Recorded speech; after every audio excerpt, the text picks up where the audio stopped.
마을이 꼴이 꼭 임금님 같소. 임금의 면전에 대고 이런 소리를 한 사람이 있었습니다. 그것도 12살짜리 꼬마가요. 이게 대체 무슨 상황이냐고요? 여러분, 혹시 이런 말 들어보셨습니까?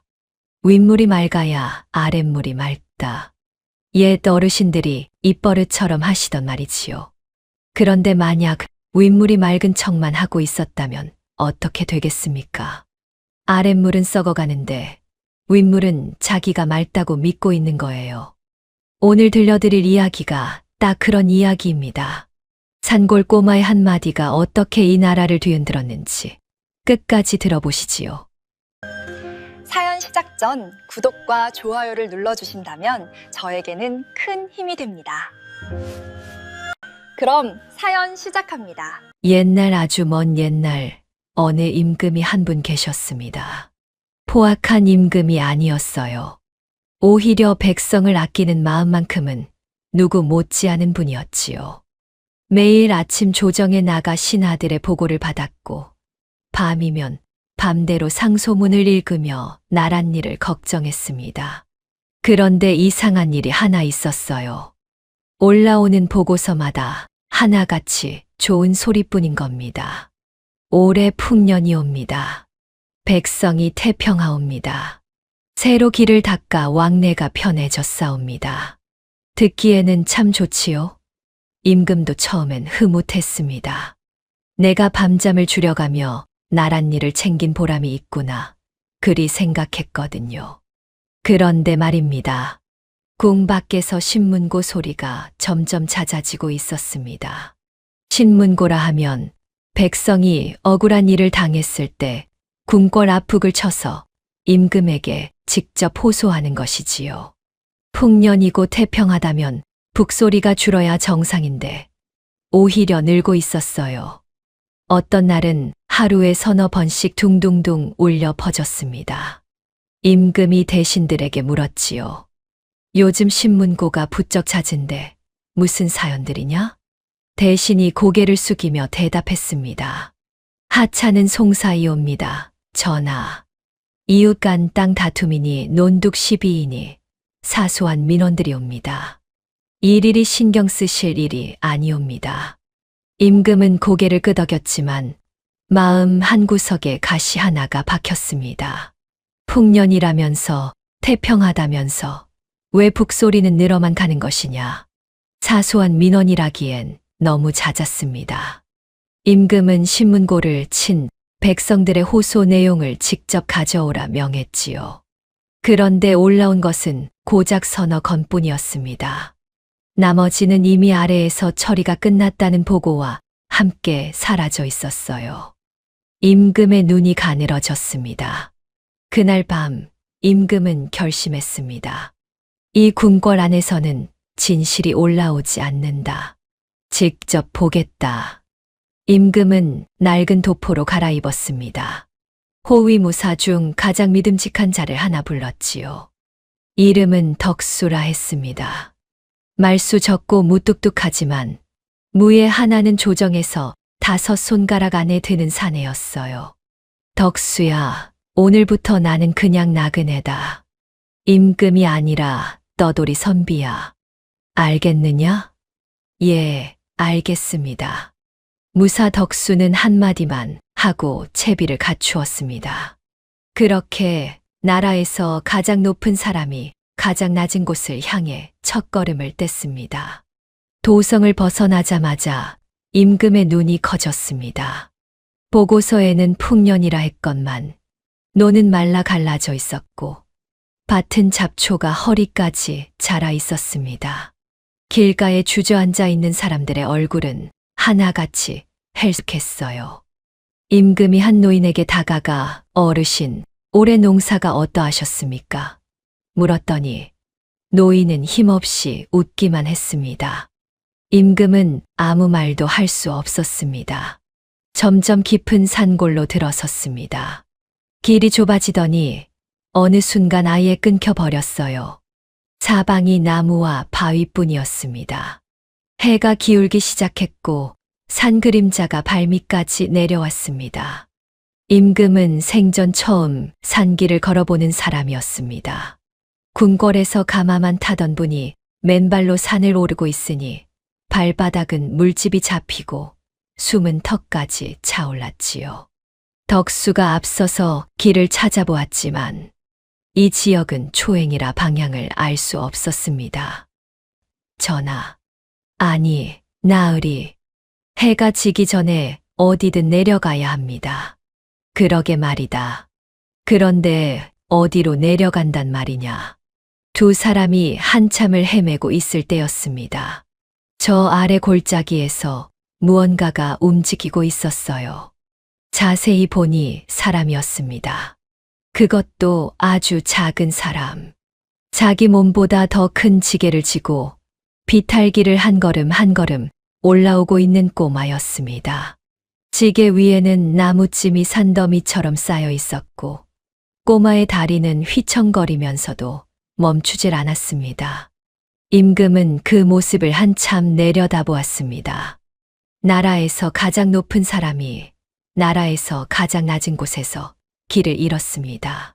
그리고 그 길을 알려줄 사람은 자기 몸보다 큰 짐을 진 12살 꼬마뿐이었지요. 그 꼬마의 한마디가 이 나라를 뒤흔드는 시작이 될 줄은 아무도 몰랐습니다. 꼬마가 비탈길을 올라왔습니다. 가까이서 보니 12살쯤 되어 보이는 사내아이였어요. 얼굴은 햇볕에 까맣게 그을려 있었고 옷은 여기저기 기운 자국 투성이었습니다. 맨발이었어요. 신발이 없는 건지 벗은 건지 발바닥에 굳은 살이 두껍게 박혀 있는 걸 보니 원래부터 신발 없이 다닌 모양이었습니다. 그런데 말이지요. 이 꼬마의 눈이 보통이 아니었습니다. 까맣게 탄 얼굴 위로 눈동자만은 유독 맑고 또렷했어요. 또래 아이들한테서는 좀처럼 볼 수 없는 뭐라 할까 세상을 꿰뚫어 보는 듯한 눈빛이었습니다. 임금이 먼저 말을 걸었습니다. 얘야, 이 근처에 혹시 마을이 있느냐? 길을 잃어서 그러는데. 꼬마가 지게를 내려놓으며 임금을 위아래로 훑어보았습니다. 깨끗한 도포, 하얀 손, 물집 잡힌 발. 한눈에 봐도 산길과는 인연이 없는 사람이었지요. 나으리는 어디서 오셨는데 이 산길도 모르시오? 반말도 아니고 존댓말도 아닌 묘한 말투였습니다. 어른한테 예의는 갖추되 전혀 주눅 들지 않은 목소리. 호위무사가 눈썹을 찌푸렸지만 임금은 오히려 입꼬리가 살짝 올라갔습니다. 멀리서 왔다. 이 근방 사정을 통 모르겠구나. 보면 아시지요. 그 하얀 손의 물집까지 산이란 걸 오늘 처음 타본 티가 팍팍 나시는구려. 호위무사가 한 발 앞으로 나섰습니다. 이 녀석이 어른한테 버릇없이 그 어르신은 왜 자꾸 눈을 부라리시오? 내가 뭐 잘못된 소리라도 했소. 꼬마는 눈 하나 깜짝 안 했습니다. 덕수 같은 덩치 큰 어른 앞에서도 기가 죽질 않았어요. 임금이 손을 들어 덕수를 제지했습니다. 됐다, 됐어. 아이 말이 틀린 게 있어야지. 임금이 꼬마에게 다시 물었습니다. 마을이 있다면 좀 안내해 줄 수 있겠느냐? 해가 지고 있어서 말이다. 따라오시오. 대신 느리면 놔두고 갈 겁니다. 해 떨어지면 이 산은 짐승 세상이니까. 꼬마가 다시 지게를 척 지더니 앞장서서 걷기 시작했습니다. 자기 몸보다 큰 짐을 지고도 발걸음이 빨랐어요. 임금과 덕수가 뒤를 따라가는데 임금의 숨이 먼저 찼습니다. 얘야, 조금만 천천히 가자꾸나. 이게 천천히 가는 겁니다. 나으리. 임금이 피식 웃었습니다. 궁궐에서 신하들은 임금의 걸음에 맞춰 느릿느릿 따라다녔는데 여기서는 임금이 꼬마의 걸음을 쫓아가고 있으니 기막힌 일이었지요. 산길을 내려가면서 임금이 슬쩍 물었습니다. 내 이름이 뭐냐? 또리요. 또리? 이름이 재미있구나. 또리야, 올해 농사는 좀 되었느냐? 또리의 걸음이 한 박자 느려졌습니다. 고개를 돌려 임금을 올려다보더니 한심하다는 듯 한숨을 내쉬었어요. 농사요? 나으리, 농사를 지으려면 밭이 있어야 하는 거 아시오? 밭이 없다니. 이 넓은 산골에 밭이 없단 말이냐? 있었지요. 작년까지는. 그런데 사또 나으리가 몽땅 빼앗아 갔습니다. 임금의 표정이 굳어졌습니다. 빼앗았다니. 그게 무슨 소리냐? 새 길을 닦는다고 했습니다. 큰 길을 내면 백성이 편해진다고요. 그래 놓고 우리 밭을 갈아엎고 그 위에 길을 깔았어요. 보상이요? 한 푼도 못 받았습니다. 그런 일이 있었느냐? 있었느냐고요? 또리가 걸음을 멈추고 돌아섰습니다. 맑던 눈에 서린 게 분노인지 서러움인지 임금은 분간할 수가 없었습니다. 나으리, 그 말이 제일 무섭습니다. 그런 일이 있었느냐, 그런 일이 벌어지고 있느냐, 이렇게 물으시는 거 자체가요. 모르시는 거잖습니까? 아무도 모르는 겁니다. 위에 계신 분들은요. 임금은 대꾸를 하지 못했습니다. 또리가 다시 걸으며 말을 이었습니다. 제방이 터진 것처럼 쏟아져 나왔어요. 반만이 아닙니다. 사또가 세금을 2번씩 걷어요.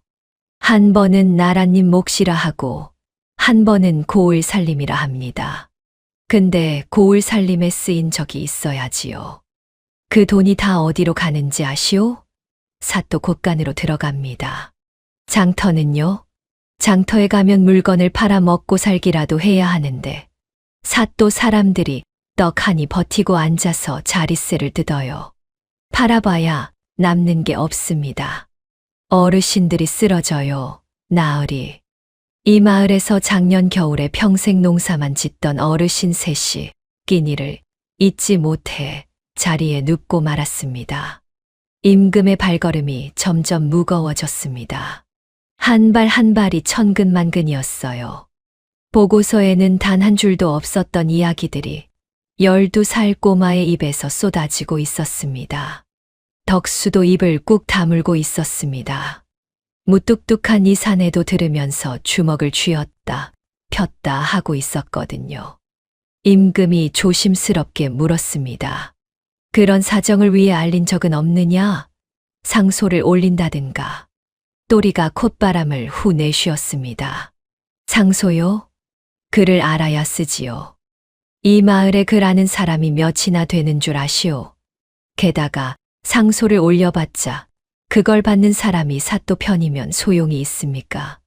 아랫사람이 아무리 소리를 질러도 윗사람 귀에 솜을 틀어막고 있으면 안 들리는 겁니다. 그러더니 또리가 걸음을 또 멈추었습니다. 임금을 똑바로 올려다보았어요. 12살 꼬마의 눈에 나라의 임금이 비치고 있었습니다. 물론 또리는 그걸 몰랐지요. 나으리, 신뢰되는 말이지만 한마디 해도 되겠소. 해보거라. 나으리 꼴이 꼭 임금님 같소. 순간 호위무사의 손이 허리춤으로 갔습니다. 임금이 눈짓으로 막았어요. 또리는 아랑곳하지 않고 말을 이었습니다. 높은 데 앉아서 아래가 어찌 돌아가는지 하나도 모르는 게 딱 임금님 꼴이란 말입니다. 백성이 굶고 빼앗기고 울고 있는데 위에서는 풍년이랍시고 잔치나 벌이고 있을 거 아닙니까? 나으리도 꼭 그래 보이시오. 세상 물정을 하나도 모르시는 게. 바람이 한 줄기 불었습니다. 산 위에 나뭇잎이 바스락거리는 소리만 들렸어요. 임금도 호위무사도 아무 말이 없었습니다. 임금의 가슴 속에서 무언가가 쿵 하고 내려앉았습니다. 이 아이의 말 중에 틀린 것이 단 한마디도 없었기 때문이었지요. 아니, 틀린 정도가 아니었습니다. 정확했어요. 소름이 돋을 만큼. 임금은 한참을 서 있다가 천천히 입을 열었습니다. 그래, 내 말이 맞다. 또리가 고개를 갸웃했습니다. 이 나그네가 화를 낼 줄 알았는데 순순히 인정하니 오히려 당황한 거지요. 나으리가 참 이상한 사람이요. 보통 어른들은 이런 소리 하면 버럭 화를 내던데 화를 낼 수가 있어야지. 내 말이 맞는데 무슨 화를 내겠느냐. 임금이 쓸쓸하게 웃었습니다. 또리야, 나한테 더 해줄 이야기가 있느냐? 있고 말고요. 나으리가 듣고 싶다면 밤새라도 해드리겠소. 근데 그 전에 일단 집부터 갑시다. 해 다 졌소. 또리가 다시 지게를 축혀 올리며 앞장섰습니다. 임금은 그 작은 등을 바라보며 생각했습니다. 궁궐에서 수십 명의 대신이 매일 보고를 올렸지만 이 12살 꼬마보다 진실에 가까운 말을 한 사람은 한 명도 없었다고. 그렇게 해가 완전히 지고 산 아래 작은 마을에 희미한 불빛이 보이기 시작했습니다. 하지만 임금은 몰랐습니다. 이 아이가 보여줄 것은 아직 시작도 안 했다는 걸요. 산을 내려오니 마을이 보였습니다. 마을이라고 하기엔 좀 민망했어요. 허름한 움막되어서 채가 옹기종기 모여 있는 게 전부였습니다. 지붕은 지프로 엮었는데 곳곳이 뜯겨 있었고 벽은 흙을 발라놓은 게 비에 씻겨 군데군데 허물어져 있었지요. 또리가 그 중에서도 가장 작은 움막 앞에 지게를 내려놓았습니다. 여기가 우리 집이요. 변변찮지만 하룻밤 쉬어 가시오. 임금은 그 움막을 바라보았습니다. 궁궐의 반찬광이 이것보다 클 거라는 생각이 스쳤지만 입 밖에 내지는 않았어요. 안으로 들어서니 방이 하나였습니다. 클바닥에 거적을 깔아놓은 게 잠자리였고 한쪽 구석에 솥 하나와 그릇 몇 개가 전부였지요. 그 좁은 방 안에 한 사람이 앉아 있었습니다. 또리의 어머니였어요. 허리가 굽고 손이 갈라질 대로 갈라져 있었습니다. 나이보다 훨씬 늙어 보이는 얼굴이었어요. 하지만 낯선 손님을 보고도 얼굴에 미소를 지었습니다. 어머, 손님이시구나. 어서 오시게. 변변찮은 집이지만 쉬어 가시게. 임금은 절로 고개가 숙여졌습니다. 가진 것도 없는 사람이 낯선 이를 맞이하며 웃고 있으니 그 미소가 오히려 마음을 아프게 했거든요. 폐를 끼치겠습니다, 어머니. 무슨 폐를요? 사람이 지나다 쉬어가는 게 당연한 거지요. 또리가 밖에서 나무찜을 정리하고 들어오며 말했습니다. 어머니, 이 나으리들이 산에서 길을 잃었대. 하룻밤만 재워드리자. 그래, 그래. 마침 감자를 삶아 놓았다. 많지는 않지만 어머니가 솥뚜껑을 열었습니다. 안에 삶은 감자가 있었어요. 네 알. 크지도 않은 감자 네 알이 오늘 이 집의 저녁 전부였습니다. 색이 거무튀튀했고 가까이 가니 살짝 쉰내가 올라왔어요. 오래 저장해 둔 것이 분명했습니다. 어머니가 감자를 그릇에 나누어 담았습니다. 한 사람의 한 알씩.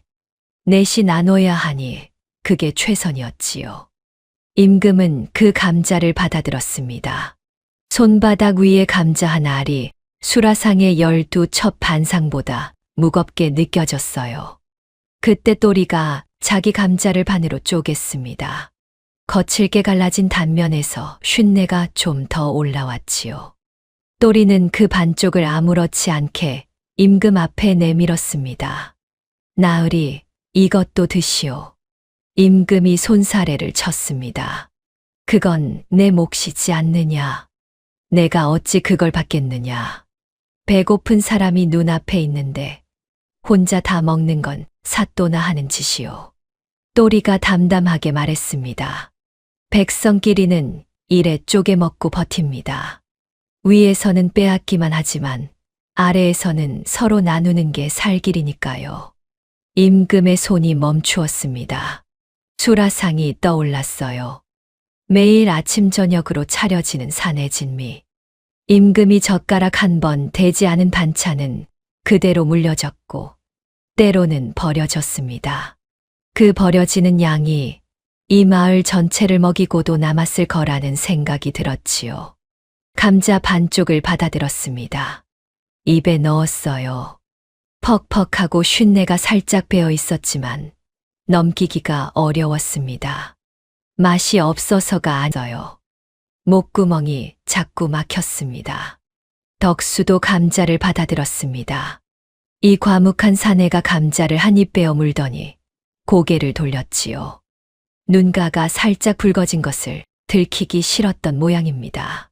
저녁을 먹고 나서 또리가 먼저 잠이 들었습니다. 하루 종일 지게를 지고 산을 오른 몸이니 당연했지요. 어린 몸이 거적 위에서 웅크리고 있는 모습이 어찌나 작아 보이던지. 그때 어머니가 조심스럽게 임금에게 말을 꺼냈습니다. 나으리, 한 가지만 여쭈어도 되겠습니까? 편히 말씀하십시오. 나으리는 도성 쪽에서 오셨다 했지요. 혹시 위에 계신 분들은 우리 같은 사람들이 이렇게 사는 걸 아시는 겁니까? 임금은 대답할 수가 없었습니다. 어머니가 고개를 숙이며 말을 이었어요. 저희 아버지가, 그러니까 제 남편이 말입니다. 밭을 빼앗기고 사또한테 항의를 하러 갔었지요. 우리 식구 먹고 살 밭인데 한마디라도 해야 하지 않겠냐고. 그런데 돌아온 건 곤장이었습니다. 어머니의 목소리가 잠깐 떨렸습니다. 하지만 이내 담담하게 이어갔지요. 곤장을 맞고 돌아온 뒤로 몸져 누웠습니다. 석 달을 앓다가 결국 일어나지 못했어요. 방 안이 조용했습니다. 밖에서 풀벌레 소리만 들렸어요. 그 뒤로 또리가 지게를 졌습니다. 10살 때부터요. 그 작은 몸으로 나무를 해다 팔아 어미를 먹여 살리고 있지요. 어머니가 잠든 또리를 바라보았습니다. 저 아이가 공부를 좋아합니다.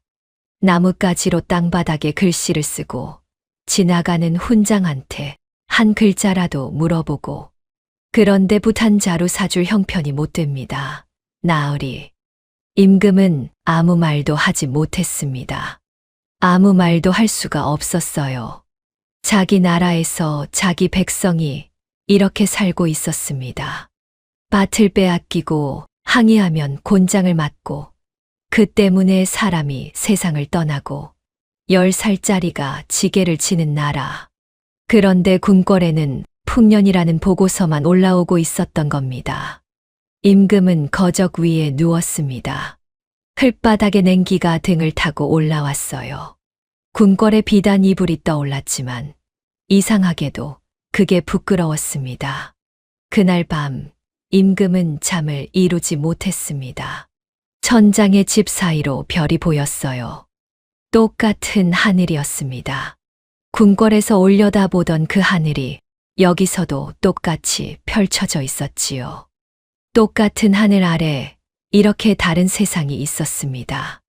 임금은 조용히 중얼거렸습니다. 내가 정녕 아무것도 몰랐구나. 밖에서 바람이 불었습니다. 움막의 집지붕이 바스락거렸지요. 그 소리가 궁궐에서 들었던 곡소리와 겹쳤습니다. 그제야 알았어요. 그건 바람 소리가 아니었다는 걸. 처음부터 백성의 울음소리였다는 걸. 그날 밤 임금은 난생 처음 흙바닥에서 잠을 청했습니다. 그리고 다음 날 또리는 이 나그네에게 진짜 백성의 길을 보여주었지요. 다음 날 아침 임금이 눈을 떴습니다. 등이 뻣뻣했어요. 흙바닥 위에 거적 한 장 깔고 잔 게 난생 처음이었으니까요. 궁궐에서는 비단 이불에 두꺼운 요를 깔아도 내관이 전하, 혹시 불편하신 데는 없사옵니까? 하고 물었는데 여기서는 아무도 묻지 않았습니다. 물어줄 사람이 없는 게 아니라 이게 당연한 잠자리였으니까요. 몸을 일으키니 방 안에 아무도 없었습니다. 밖에서 인기척이 나서 나가보니 또리가 벌써 일어나 마당 한쪽에서 나뭇가지로 땅바닥에 글씨를 쓰고 있었어요. 삐뚤빼뚤하지만 분명 글자였습니다. 하늘천, 땅지. 또리야, 내가 그를 아느냐? 또리가 고개를 들었습니다. 살짝 민망한 듯 나뭇가지를 내려놓으며 말했어요. 아는 게 아니라 흉내를 내는 거지요. 작년에 지나가는 훈장한테 이 두 글자만 얻어 배웠소. 더 배우고 싶어도 훈장이 또 올 리가 없으니. 임금은 그 삐뚤빼뚤한 글씨를 한참 내려다보았습니다. 어머니가 안에서 나오며 말했습니다. 나으리, 아침은 못 차려드려서 죄송합니다. 있는 게 없어서요. 아닙니다, 어머니. 어젯밤 신세만으로도 충분합니다. 임금이 고개를 숙여 인사했습니다. 덕수가 옆에서 묵묵히 서 있었지요. 또리가 나뭇가지를 던지며 일어섰습니다. 나으리, 어차피 길을 모르시니 내가 바깥길까지 안내해 드리겠소. 대신 한 가지 보여줄 게 있으니 따라오시오. 보여줄 것이라니? 어제 나으리가 물었잖소. 길을 닦으면 백성에게도 이로운 것 아니냐고. 직접 보면 아시게 될 겁니다. 또리가 앞장서서 걷기 시작했습니다. 임금과 덕수가 뒤를 따랐지요. 얼마쯤 걸었을까? 산길을 벗어나자 갑자기 시야가 탁 트이며 넓은 길이 나타났습니다. 임금의 눈이 커졌어요. 반듯하게 다져진 길이었습니다. 폭이 넓어서 마차 두 대가 나란히 다닐 수 있을 정도였고 양옆으로는 돌을 깔아 정비해 놓았지요. 도성의 큰 길과 비교해도 크게 뒤처지지 않을 만한 길이었습니다. 이 길을 사또가 닦았단 말이냐? 이 정도면 꽤 훌륭하지 않느냐? 임금이 감탄 섞인 목소리로 말했습니다. 보고서에 새로 길을 닦아 왕래가 편해졌다 하던 게 바로 이런 길이었을 거라고 생각한 거지요. 또리가 콧바람을 내쉬었습니다. 나으리, 훌륭해 보이시오. 그래, 이만하면 백성들이 다니기에 편하지 않겠느냐. 그럼 한 가지만 물어보겠소. 나으리, 이 길 위에 지금 누가 다니고 있소? 임금이 길 위를 둘러보았습니다. 이른 아침이라 사람이 많지는 않았지만 보이는 것들이 있었어요. 저 멀리서 곡식을 가득 실은 수레 한 대가 지나가고 있었고 그 뒤로 가마 하나가 따라가고 있었습니다. 수레 옆에는 관복 차림의 사내가 걸어가고 있었지요. 수레하고 가마고. 그렇지요. 저 수레에 실린 곡식이 누구 것인 줄 아시오? 백성 것이요. 백성한테서 걷어간 쇠곡이 저 수레에 실려서 사또 곳간으로 들어가는 겁니다. 저 가마는 사또 마누라가 타고 다니는 것이고요. 또리가 길가를 가리켰습니다. 나으리, 저기 보이시오? 길 양쪽에 사내 둘이 떡하니 서 있었습니다. 저 사람들이 뭐 하는 사람인 줄 아시오? 통행 검문이요. 백성이 이 길의 짐을 가지고 지나가려면 통행세를 내야 합니다. 쌀 한 돼 아니면 엽전 5냥. 못 내면 지나갈 수 없소. 통행세라니. 길은 누구나 다닐 수 있는 것이 아니냐? 나으리 같은 분들은 그렇겠지요. 그런데 여기서는 아닙니다. 이 길은 사또가 닦았으니 사또 것이라는 겁니다. 백성밭을 빼앗아서 만들어 놓고 그 길을 다시 백성한테 돈 받고 쓰게 하는 거요. 임금의 얼굴이 굳어졌습니다. 게다가 말입니다. 나으리. 또리가 길 넘어 허허벌판을 가리켰어요.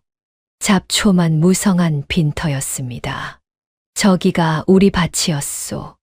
저기서 보리를 심고 감자를 캐고 그래도 겨울을 넘길 수 있었소.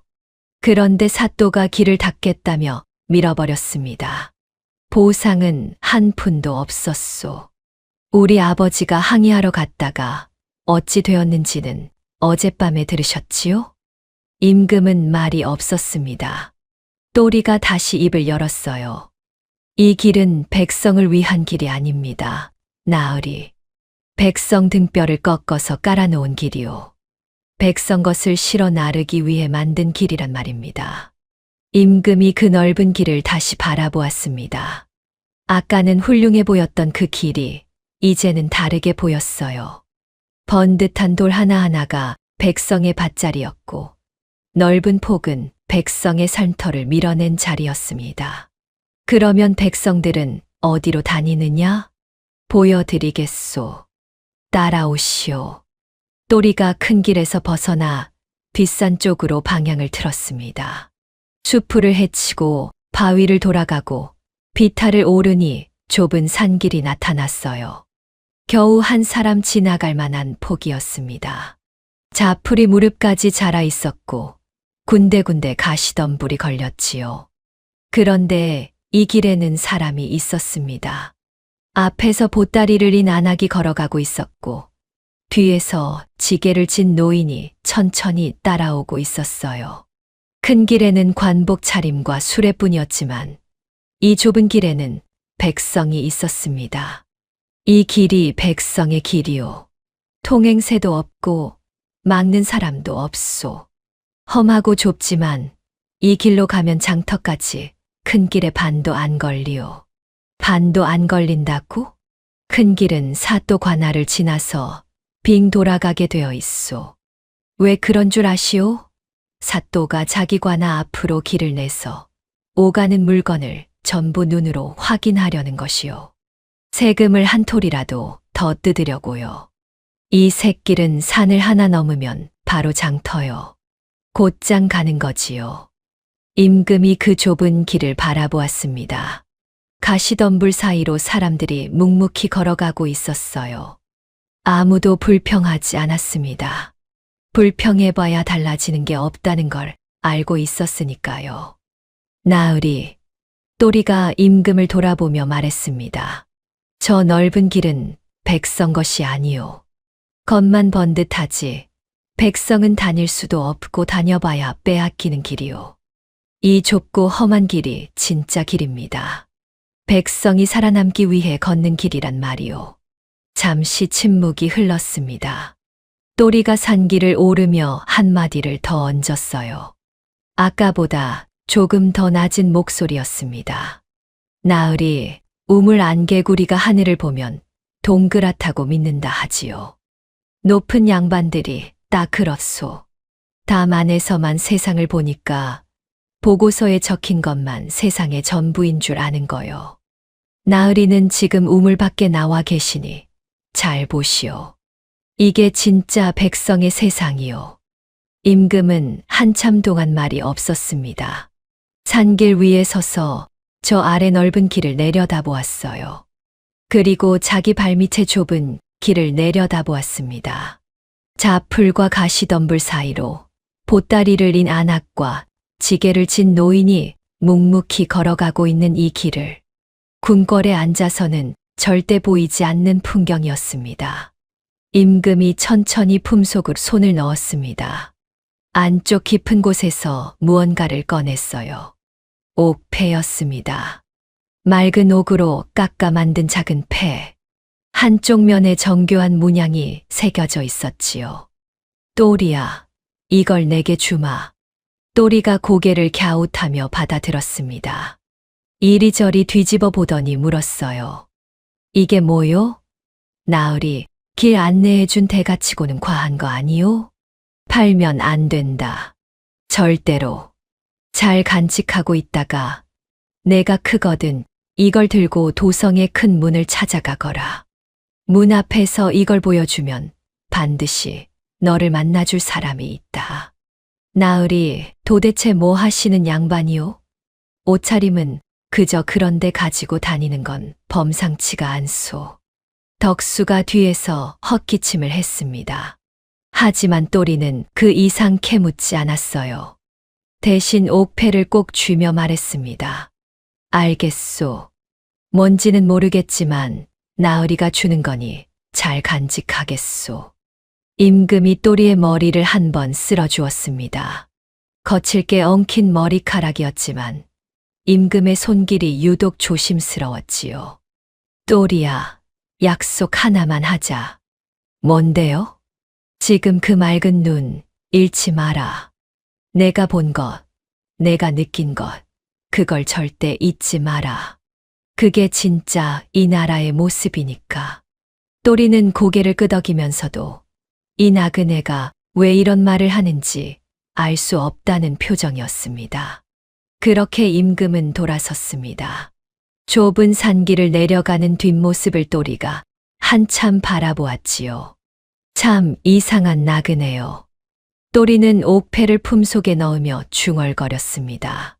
그게 무엇인지, 그 나그네가 누구인지 이 아이가 알게 되는 건 아직 한참 먼 훗날의 일이었습니다. 나그네는 떠났습니다.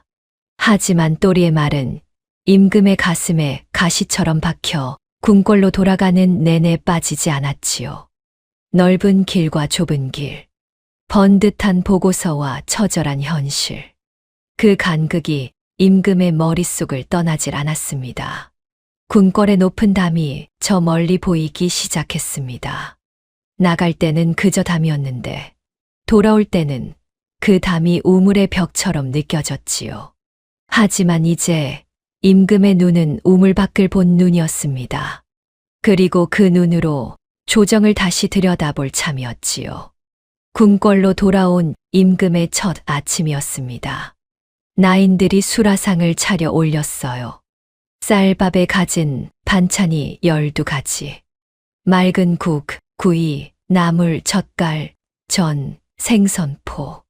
임금이 평소에 먹던 그 상 그대로였습니다. 달라진 건 아무것도 없었어요. 임금은 젓가락을 들었습니다.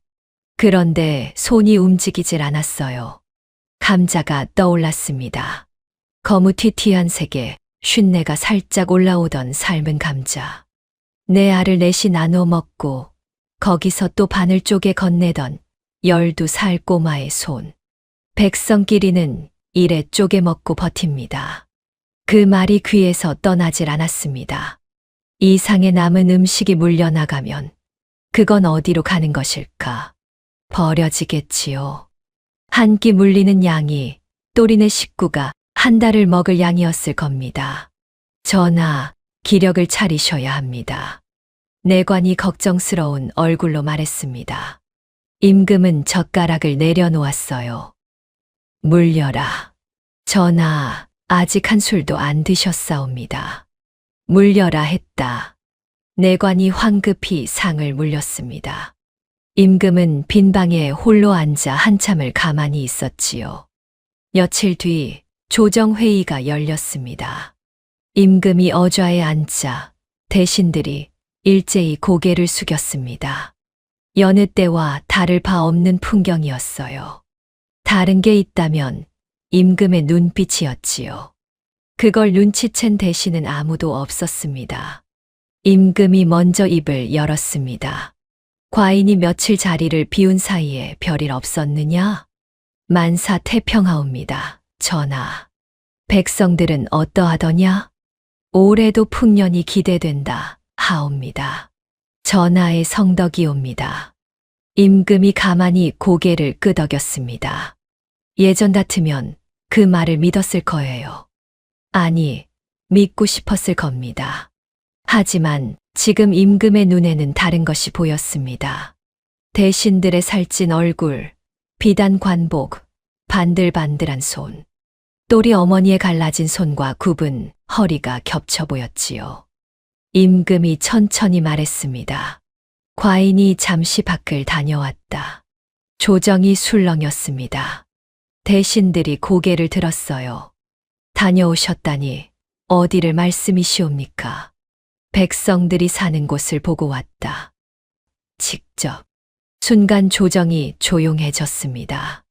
대신들의 표정이 미묘하게 바뀌었어요.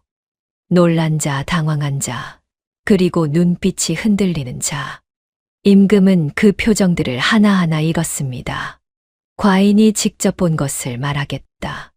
임금이 이야기를 시작했습니다. 밭을 빼앗긴 백성들, 통행세를 뜯는 큰 길, 세금을 2번 걷는 사또, 감자 4알이 한 가족의 저녁 전부인 현실. 항의하러 갔다가 곤장을 맞고 돌아오지 못한 사내. 10살부터 지게를 진 아이. 대전안이 고요했습니다. 대신들이 고개를 숙이고 있었지만 그 고개 숙인 모습이 미우침인지 눈치 보기인지 임금은 분간할 수 없었어요. 이야기를 마치자 잠시 침묵이 흘렀습니다. 그러더니 한 대신이 나섰지요. 조정에서 나름 원로로 통하는 자였습니다. 전하, 한 말씀 올리겠사옵니다. 말해보아라. 전하께서 보신 것은 일부 지역의 특수한 사정이옵니다. 한두 고을의 사또가 잘못한 것을 가지고 전체를 판단하시면 안 됩니다. 임금이 아무 말 없이 바라보았습니다. 대신은 목소리에 힘을 더했어요. 게다가 전하, 촌민의 말을 고지 듣기는 어렵사옵니다. 백성이란 원래 불만이 있기 마련이고 과장하여 하소연하는 것이 세상 이치이옵니다. 어찌 아이의 말 한마디에 조정을 흔드시려 하십니까? 그러자 다른 대신이 거들었습니다. 맞사옵니다. 그리고 전하, 더 큰 문제는 미복자맹 그 자체이옵니다. 만에 하나 용체의 일이라도 생겼으면 어찌하셨을 것이옵니까? 다시는 이러시면 안 되옵니다. 고개를 끄덕이는 대신들이 하나둘 늘어났습니다. 분위기가 슬그머니 바뀌고 있었어요. 백성의 참상 이야기는 어느새 뒷전으로 밀려나고 미복자맹이 위험했다는 쪽으로 논점이 흘러가고 있었지요. 임금은 그 모습을 지켜보았습니다. 이것이었구나 하는 생각이 들었어요. 진실을 가져와도 진실을 말해도 이 조정에서는 이렇게 묻히는 거였습니다. 누군가는 축소하고 누군가는 딴소리를 하고 누군가는 눈치만 보며 입을 다물었지요. 궁담밖의 곡소리가 임금 귀에 닿지 못했던 이유가 바로 이것이었습니다. 임금은 화가 치밀었지만 참았습니다. 여기서 벌컥 화를 내면 대신들은 며칠 머리를 조아리다가 다시 제자리로 돌아갈 것이었어요. 입으로는 통촉하여 주시옵소서 하면서 뒤로는 아무것도 바꾸지 않을 게 뻔했습니다. 이건 성질로 풀 일이 아니었어요. 증거가 필요했습니다. 누구도 부정할 수 없는 확실한 증거. 임금은 한 발 물러서는 척했습니다. 그래, 경들의 말도 일리가 있다. 과인이 성급했는지도 모르겠구나. 대신들의 표정이 풀어졌습니다. 안도하는 기색이 역력했지요. 위기를 넘겼다는 얼굴이었어요. 하지만 임금의 눈은 웃고 있지 않았습니다. 그날 밤 임금은 한 사람을 은밀히 불렀습니다. 늙은 사관이었어요. 머리가 반백이 되도록 궁궐에서 기록만 써온 사람이었지요. 벼슬에 욕심이 없고 파벌에 끼지 않았으며 오직 사실만을 적는 것이 이 사관의 신조였습니다. 임금이 유일하게 믿을 수 있는 사람이었어요. 자네를 부른 이유를 알겠나? 사관이 고개를 숙였습니다. 짐작은 가옵니다, 전하. 내가 직접 보고 온 것이 있다. 하지만 조정에서는 아무도 믿지 않는다. 아니, 믿지 않는 게 아니라 믿고 싶지 않은 거겠지. 임금이 사관의 눈을 바라보았습니다. 자네가 직접 가서 확인해 주게. 평민으로 변장하고 지방 고을을 돌아보게. 내가 본 것이 사실인지 아니면 정말로 일부 지역만의 문제인지. 알겠사옵니다. 조건이 있네. 누구에게도 들키지 말 것. 그리고 증거를 반드시 확보할 것. 장부든 문서든 누가 봐도 부정할 수 없는 것으로. 사관이 깊이 고개를 숙였습니다. 분부대로 하겠사옵니다. 조심하게. 이 일이 조정에 알려지면 자네도 위험해질 수 있네. 전하, 사관이란 본디 사실을 기록하기 위해 존재하는 것이옵니다. 사실을 확인하는 일에 목숨을 아끼지 않겠사옵니다. 그렇게 사관은 그 다음 날 낡은 옷으로 갈아입고 궁을 빠져나갔습니다. 아무도 몰랐지요. 조정의 대신들은 임금이 한 발 물러섰다고 안심하고 있었고, 그 사이 임금의 눈과 귀가 되어줄 사람이 팔도로 향하고 있었습니다. 수개월이 흘렀습니다. 어느 날 밤 사관이 돌아왔습니다. 얼굴이 까맣게 타고 몸이 한층 마른 모습이었어요. 수개월간 팔도 구석구석을 돌아다닌 흔적이 그대로 남아 있었지요. 임금이 은밀히 맞이했습니다. 어떠했느냐? 사관이 품에서 두꺼운 보따리를 꺼냈습니다. 풀어보니 문서 뭉치였어요. 장부, 기록, 증서들이 빼곡했습니다. 전하, 솔직히 말씀드리겠사옵니다. 사관의 목소리가 떨렸습니다. 평생 사실만 기록해온 이 늙은 사관의 목소리가 떨리고 있었어요. 전하께서 보신 것은 빙산의 끝자락이었사옵니다. 무슨 뜻이냐?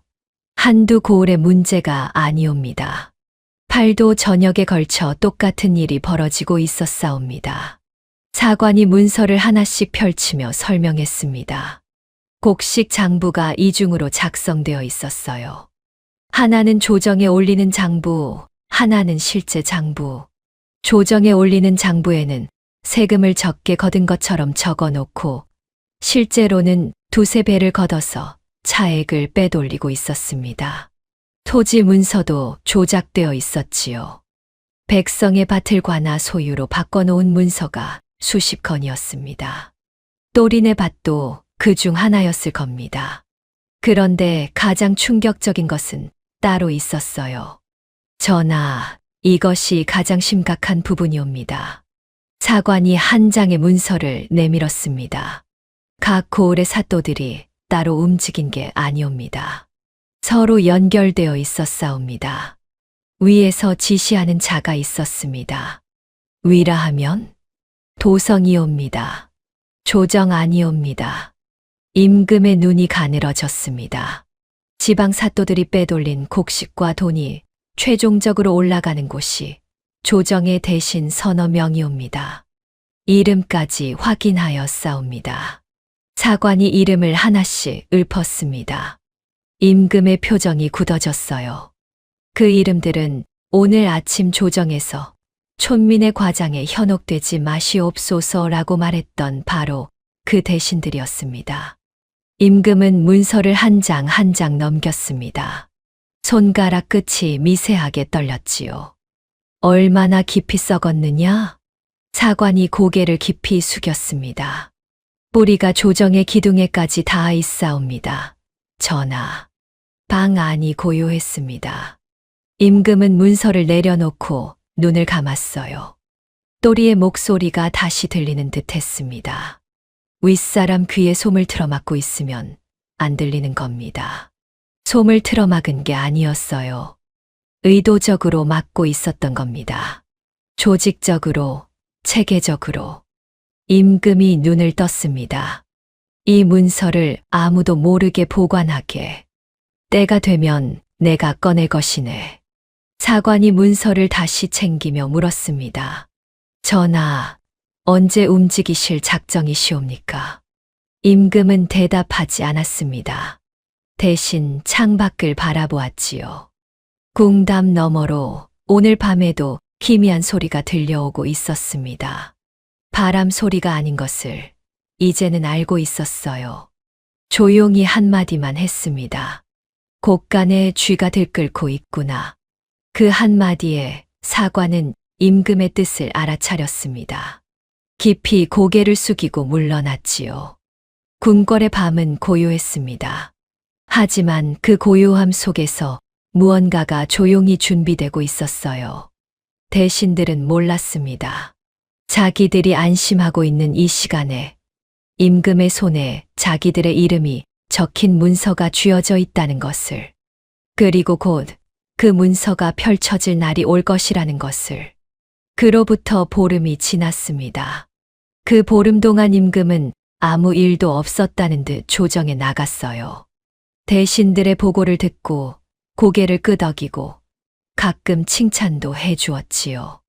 미복자맹 이야기는 다시 꺼내지 않았습니다. 대신들은 완전히 안심했어요. 임금이 그날의 충격에서 벗어났다고 생각한 거지요. 점점 원래대로 돌아가고 있었습니다. 전하께서 제정신을 차리셨다고 수군거리는 자도 있었어요. 그런데 말입니다.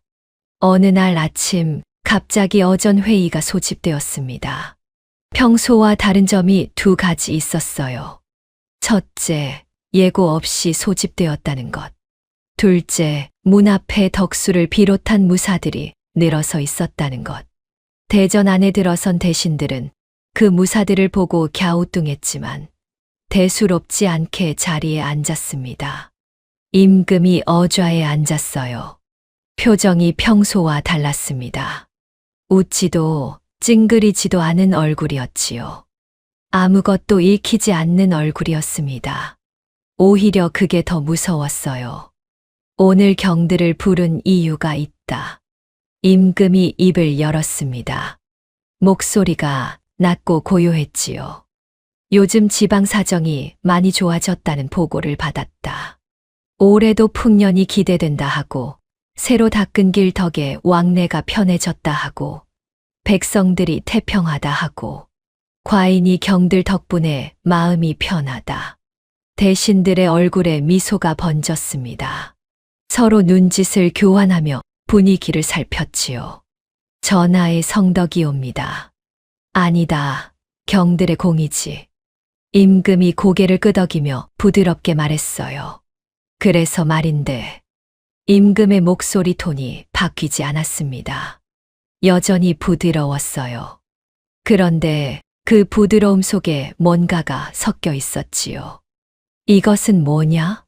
임금이 옆에 있던 상자에서 문서 한 뭉치를 꺼냈습니다. 탁! 하고 바닥에 내려놓았어요. 대전 안이 조용해졌습니다. 가까이 와서 보아라. 대신들이 머뭇거리며 가까이 다가갔습니다. 문서를 들여다본 순간 맨 앞줄에 앉아있던 대신의 얼굴에서 핏기가 빠졌어요. 곡식 장부였습니다. 두 종류가 나란히 놓여 있었지요. 하나는 조정에 올라온 장부, 하나는 실제 장부. 숫자가 달랐습니다. 조정에 올라온 장부에는 쇠고기 1000석이라 적혀 있는데 실제 장부에는 3000석이 거친 것으로 되어 있었어요. 이 1000석이 증발한 겁니다. 이것만이 아니다. 임금이 문서를 한 장씩 꺼내 놓았습니다. 한 장, 두 장, 세 장. 내려놓을 때마다 대전의 공기가 무거워졌지요. 토지 문서가 나왔습니다. 백성의 밭이 관아 소유로 둔갑해 있는 서류. 수십 건이었어요. 날짜도 도장도 전부 찍혀 있었습니다. 뇌물 기록도 나왔습니다.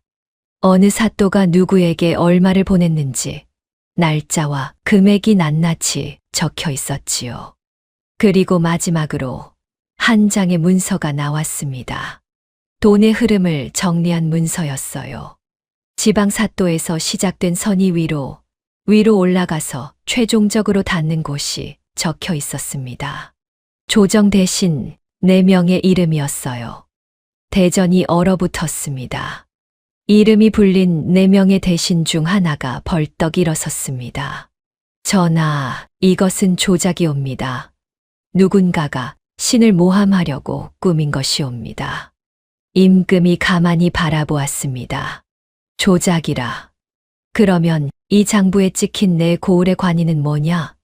이 토지 문서에 있는 관나 도장은, 이 뇌물 기록에 적힌 날짜와 금액은 이것이 전부 조작이란 말이냐?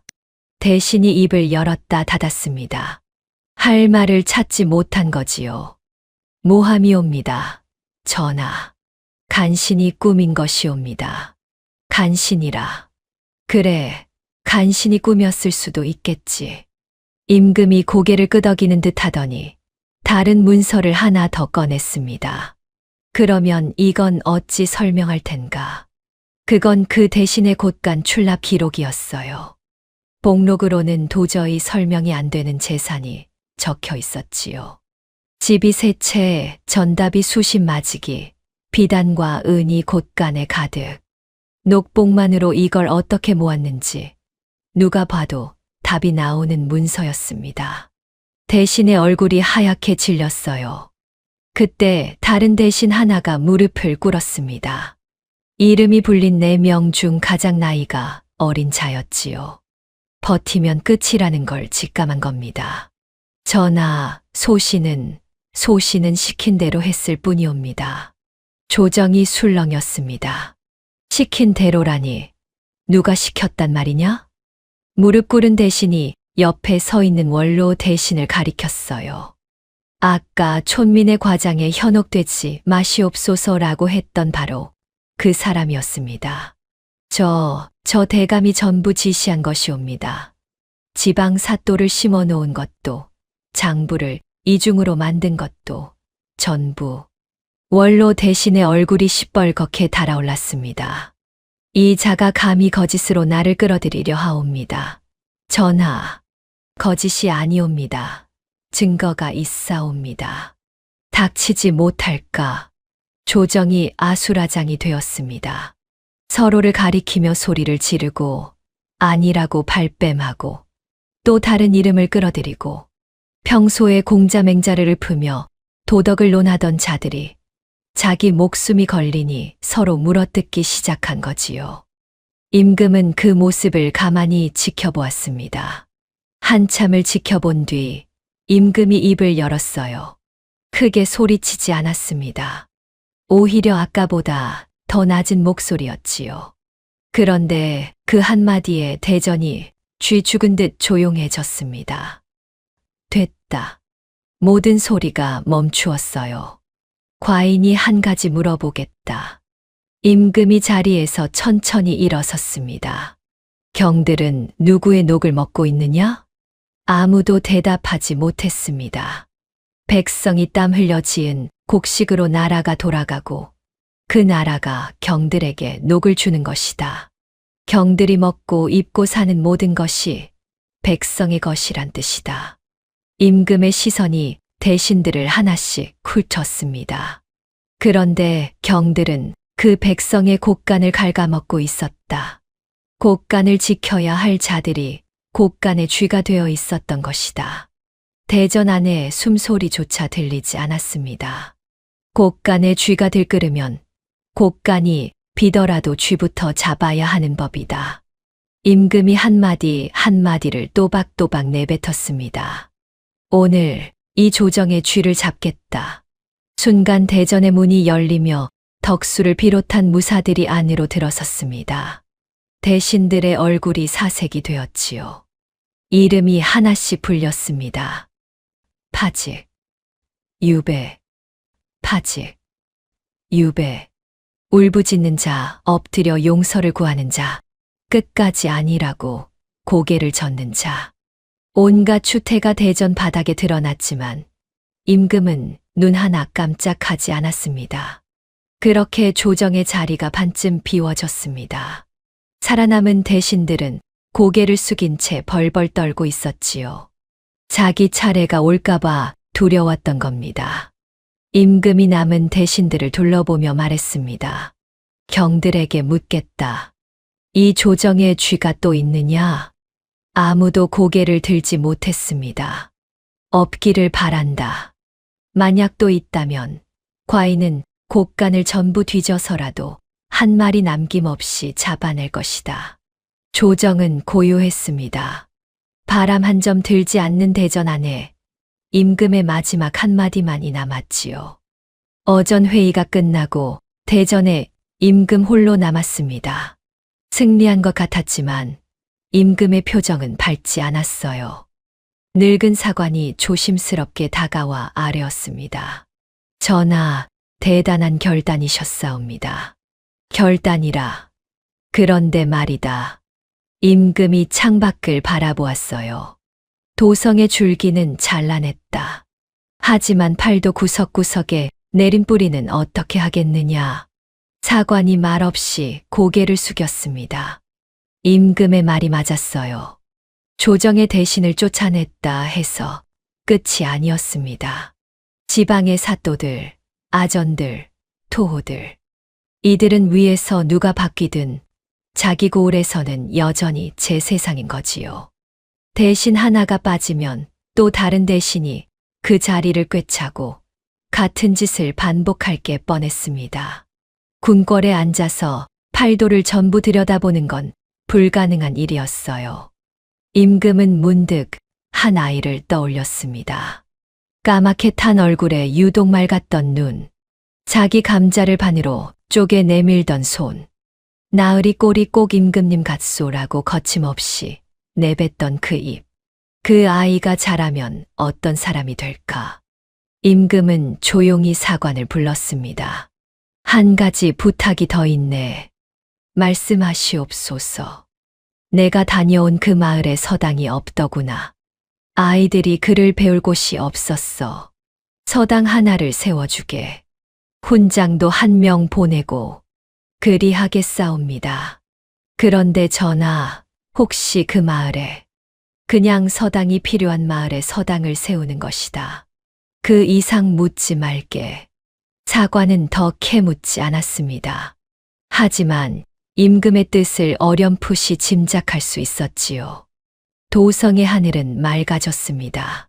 조정의 썩은 가지는 잘려나갔고 당분간은 바람이 통할 터였지요. 하지만 팔도의 땅 속에는 아직 썩은 뿌리가 남아 있었습니다. 그 뿌리를 뽑을 사람은 지금 이 시각 산골 운막 마당에서 나뭇가지로 땅바닥에 글씨를 쓰고 있었지요. 하늘천, 땅지. 그 두 글자가 1000글자가 되고 10,000글자가 되는 날, 이 나라에 새로운 바람이 불 것이었습니다. 임금이 떠나고 얼마 지나지 않아 산골 마을에 서당이 하나 들어섰습니다. 낡은 운막보다는 좀 나은, 그래도 소박한 건물 하나가 마을 어귀에 세워졌지요. 훈장 한 명이 들어왔습니다. 머리가 반쯤 센 온순한 사내였어요. 어디서 왔는지는 아무도 몰랐지만 마을 사람들은 반겼습니다. 글 배울 곳이 생겼으니까요. 또리는 그 서당의 첫 번째 아이였습니다. 낮에는 여전히 지게를 졌어요. 나무를 하고 짐을 나르고 어머니를 돌보는 건 변함이 없었지요. 하지만 해가 지면 또리는 어김없이 서당으로 달려갔습니다. 나뭇가지 대신 진짜 붓을 잡았어요. 훈장이 건네준 헌붓이었지만 또리에게는 세상에서 가장 귀한 물건이었습니다. 훈장은 처음부터 이 아이가 예사롭지 않다는 걸 느꼈어요. 천자문을 떼는데 석 달이 걸리지 않았습니다. 다른 아이들이 10번 읽어야 외우는 것을 또리는 2~3번이면 외웠지요. 그런데 더 놀라운 건 외우는 속도가 아니었어요. 이 아이는 물었습니다. 훈장님, 왜 하늘이 먼저이고 땅이 나중입니까? 왜 임금이 먼저이고 백성이 나중입니까? 백성이 없으면 임금도 없는 거 아닙니까? 그러면 백성이 먼저 아닙니까? 훈장은 대답하기가 난처했어요.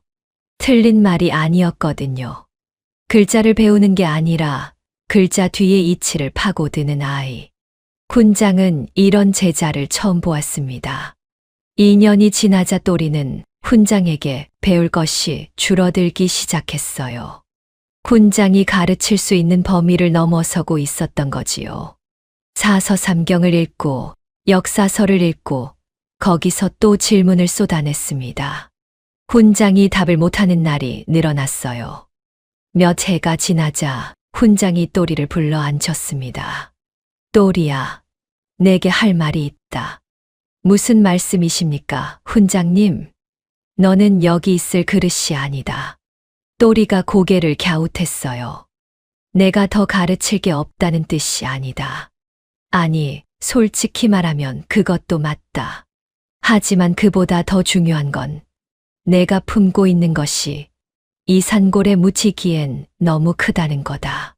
훈장이 진지한 눈으로 또리를 바라보았습니다. 과거를 봐라. 또리는 한동안 말이 없었어요. 과거. 그건 또리 같은 산골 아이에게는 하늘의 별 같은 이야기였습니다. 도성까지 가는 노잣돈도 시험을 준비할 여유도 없었으니까요. 그리고 무엇보다 어머니가 있었습니다. 어머니를 두고 갈 수 없습니다. 알고 있다. 하지만 내 어머니께서도 같은 말씀을 하실 거다. 훈장의 말이 맞았어요.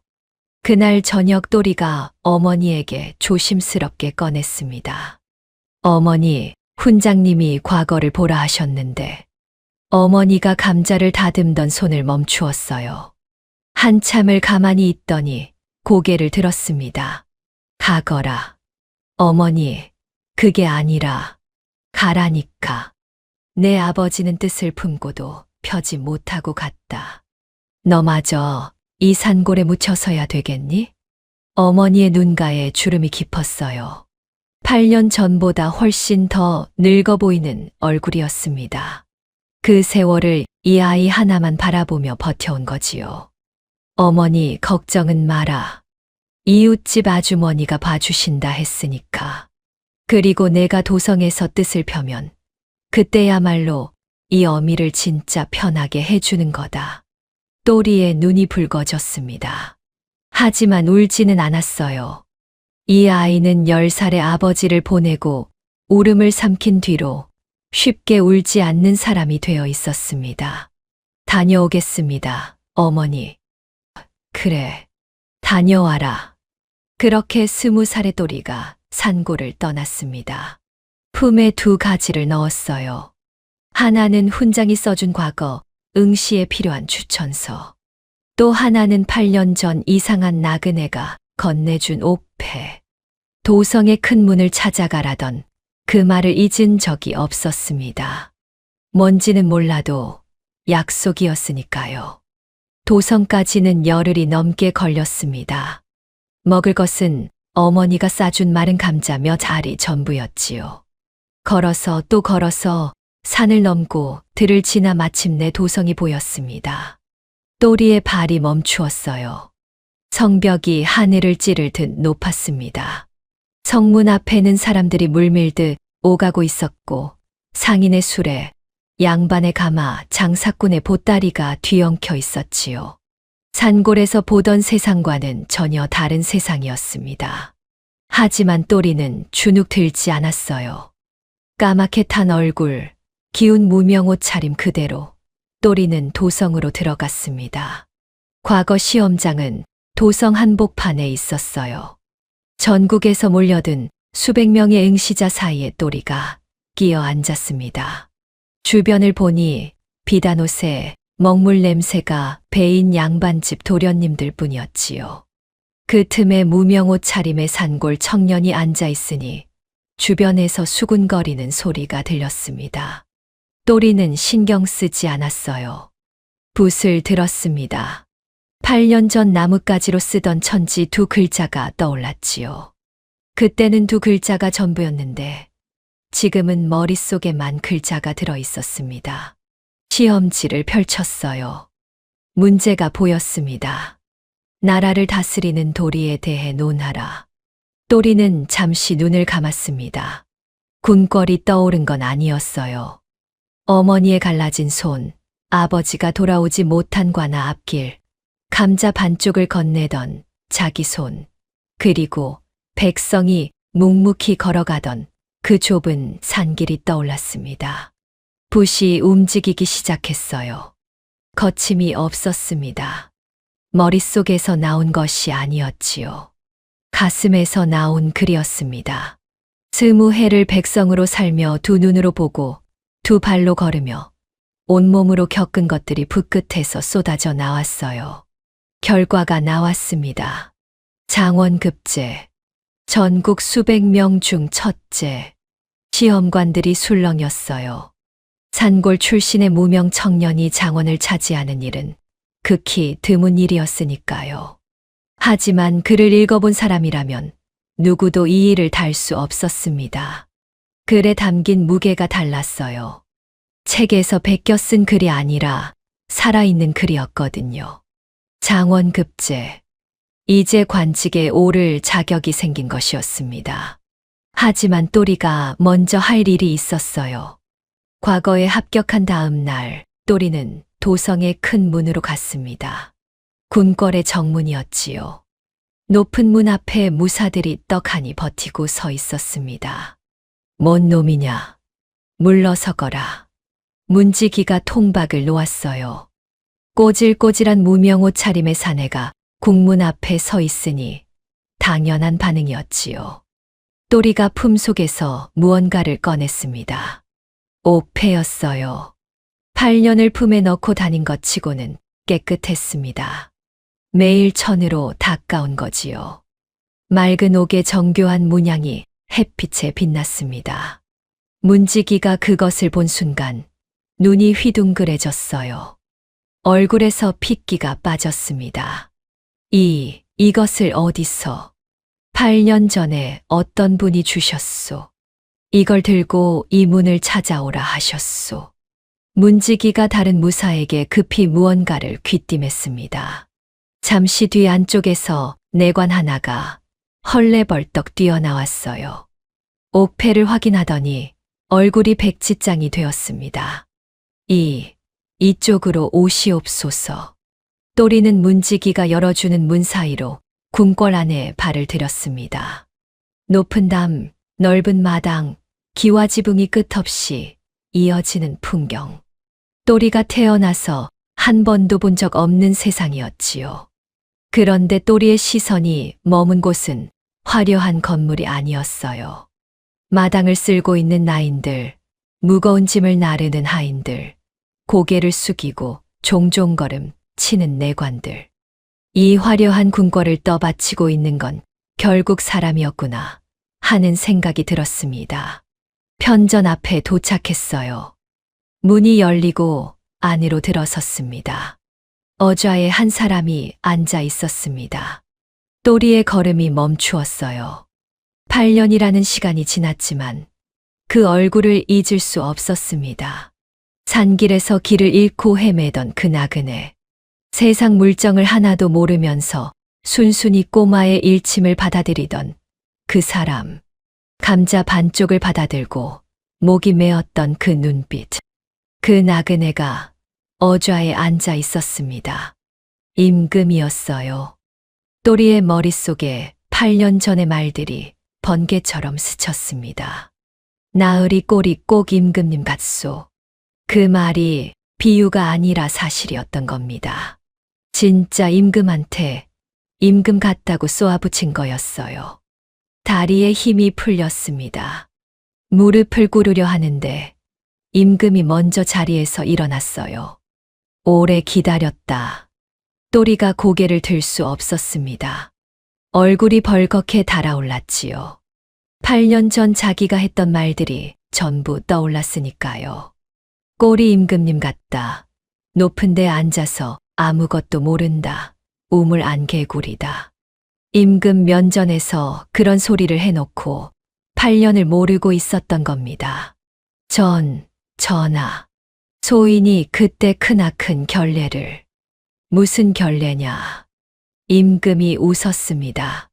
그때 내 말 중에 틀린 게 하나도 없었다. 과인이 정령 우물안개구리였으니까. 내 덕에 우물 밖을 보았다. 임금이 한 걸음 다가왔어요. 그래서 내가 올 줄 알았다. 아니, 오기를 바랐다. 또리는 고개를 들어 임금을 바라보았습니다. 8년 전 산길에서 보았던 그 눈빛이 거기 있었어요. 그때는 우물 안의 눈이었지만 지금은 달랐습니다. 우물 밖을 본 눈. 백성의 삶을 직접 목격한 눈. 하지만 동시에 혼자서는 다 해낼 수 없다는 것을 아는 눈이기도 했지요. 과인이 그동안 손 놓고 있었던 건 아니다. 조정의 줄기는 찬란했다.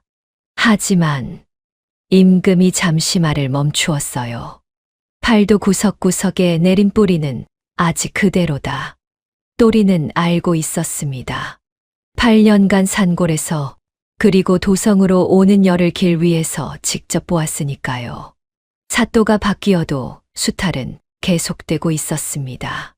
이름만 달라졌을 뿐 하는 짓은 똑같았지요. 궁궐에서 명을 내리면 지방에 닿기도 전에 흐지부지 된다. 과인의 눈과 귀가 도성 밖까지 닿지 못하는 거야. 임금이 또리를 바라보았습니다. 과인에게는 직접 그 뿌리를 뽑아줄 사람이 필요하다. 과인의 발이 되어 팔도를 누빌 사람. 백성의 사정을 몸으로 아는 사람.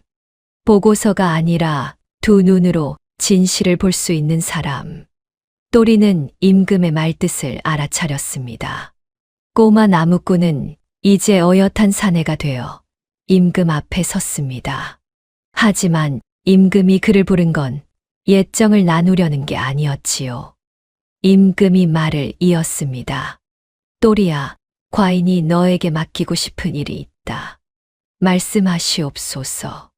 관직은 비밀로 한다. 내 이름도 내 직책도 아무에게도 알리지 않는다. 다만 과인의 직인을 품고 팔도를 돌아라. 내 두 눈으로 직접 보고 내 두 발로 직접 걸어라. 부패한 자가 있으면 그 자리에서 직인을 내보여 처단하거라. 또리는 그 말의 무게를 알고 있었습니다. 임금의 직인을 품고 다닌다는 건 임금의 눈이자 귀이자 손이 된다는 뜻이었으니까요. 과인이 왜 하필 너를 택했는지 아느냐? 또리가 고개를 숙였습니다. 모르겠사옵니다. 셋이다. 임금이 손가락을 하나 펴 보였어요. 첫째, 너는 백성의 삶을 몸으로 아는 사람이다. 보고서로 배운 게 아니라 직접 겪었지. 지게를 지고 감자를 쪼개고 새끼를 걸었던 사람이야. 그런 사람이 아니면 백성의 진짜 사정을 알아볼 수가 없다. 두 번째, 손가락이 펴졌습니다. 둘째, 너는 과거에 장원급제한 학식이 있다. 장부를 읽고 문서를 파악하고 거짓과 진실을 가려낼 눈이 있다는 뜻이지. 세 번째, 손가락이 펴졌어요. 셋째, 임금이 잠시 뜸을 들였습니다. 너는 아직 권력의 맛을 모른다. 감자 반쪽을 나누던 그 마음을 가지고 있는 사람이야. 높은 자리에 앉으면 사람이 변하는 법인데 과인은 변하지 않을 사람이 필요하다. 또리는 고개를 들어 임금을 바라보았습니다. 전하, 한 가지만 여쭙겠사옵니다. 말해보아라. 높은 관직에 앉아서 명을 내리는 것이 더 편하고 빠르지 않겠사옵니까? 소인이 팔도를 돌아다니는 것보다. 임금이 쓸쓸하게 웃었어요. 그걸 해봤다. 조정의 줄기를 잘라봤다. 그런데 어찌 되었느냐? 잘린 자리에 새 가지가 나더구나. 위에서 아무리 명을 내려도 그 명이 팔도 구석까지 닿기도 전에 중간에서 삭히는 놈들이 있어. 높은 데서 내려다보는 것만으로는 안 되는 거야. 임금이 또리에게 한 걸음 더 다가왔습니다. 그래서 직접 가야 하는 거다. 낮은 곳에서 백성과 같은 눈높이에서 두 발로 걸으면서 뿌리를 뽑아야 하는 거야. 또리는 잠시 눈을 감았습니다. 높은 관직. 과거에 장원급제한 사람이라면 당연히 받을 수 있는 자리였지요. 편전에 앉아 녹을 받으며 어머니를 모시고 편하게 살 수도 있었습니다. 그런데 눈을 감으니 보이는 것들이 있었어요.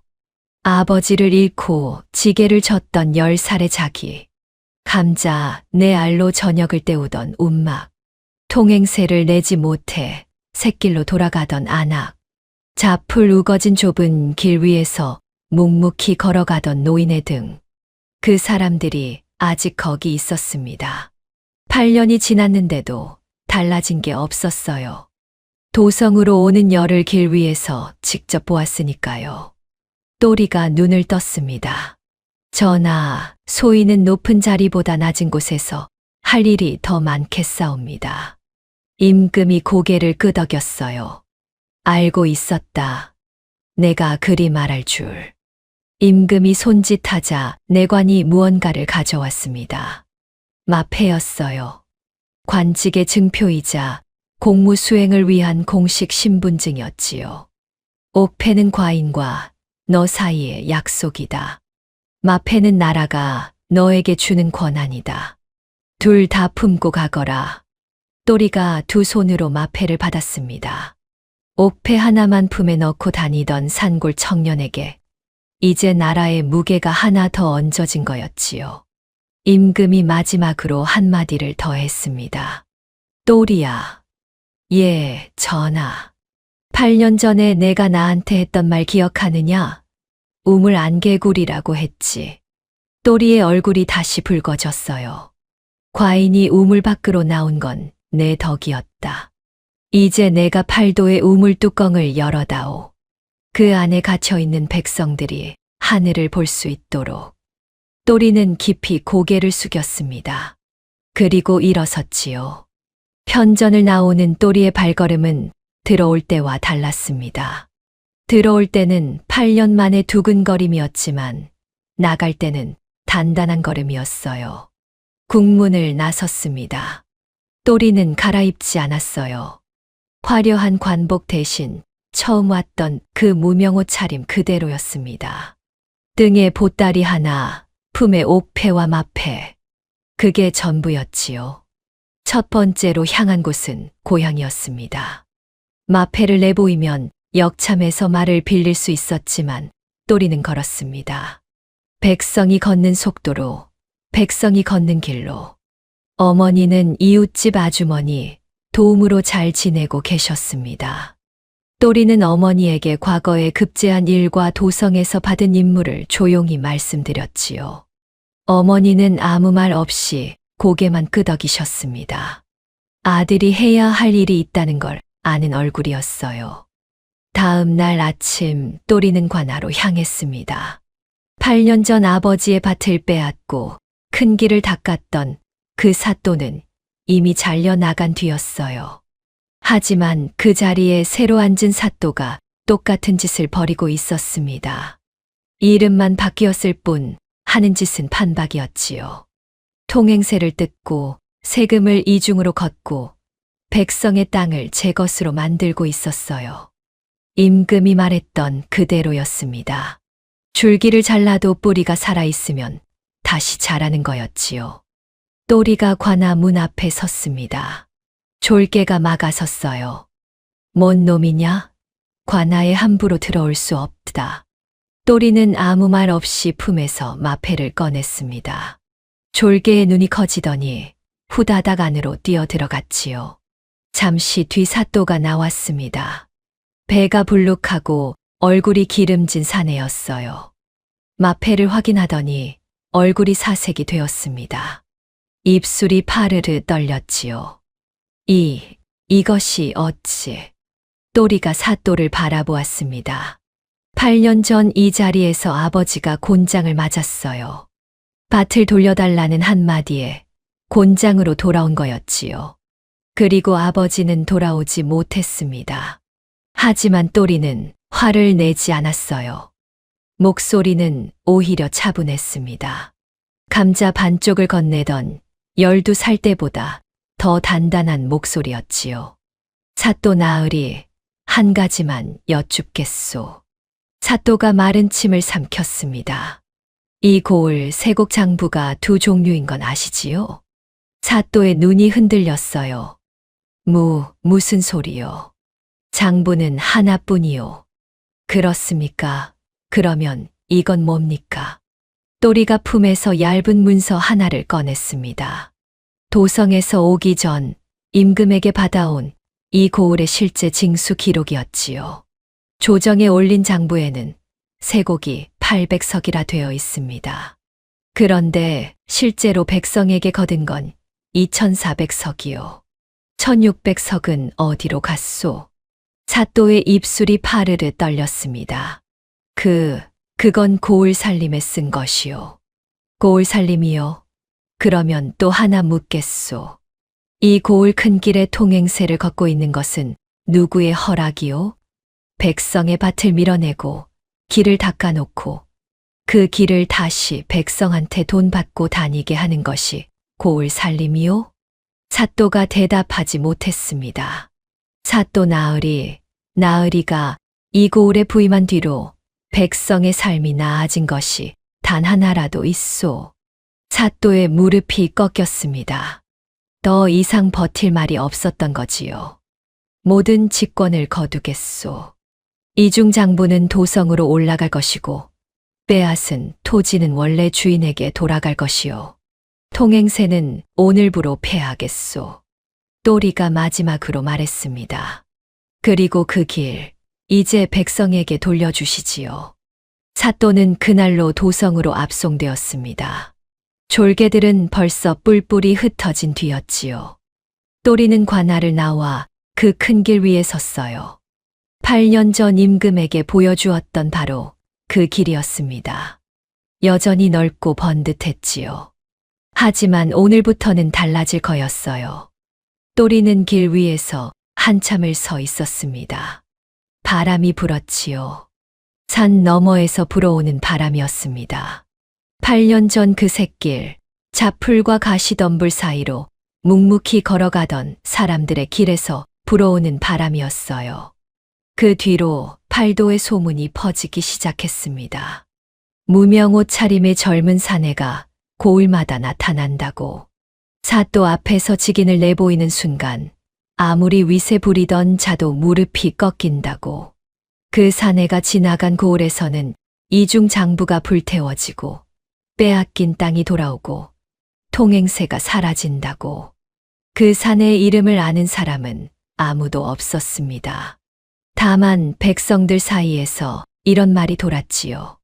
그 사내가 지나간 자리에는 백성이 다닐 수 있는 진짜 길이 열린다고. 오늘 이야기도 재미있게 들으셨나요? 사실 이 이야기는 전에 내려오는 고전 야담을 제가 현대적으로 직접 다시 써 내려간 창작물이었거든요. 조상들의 지혜를 더 흥미롭게 전해드리고 싶어서 대본부터 영상 제작까지 모든 과정을 제 손으로 직접 진행했죠. 앞으로도 문화적 가치와 재미를 담은 독창적인 이야기들로 찾아뵙겠습니다.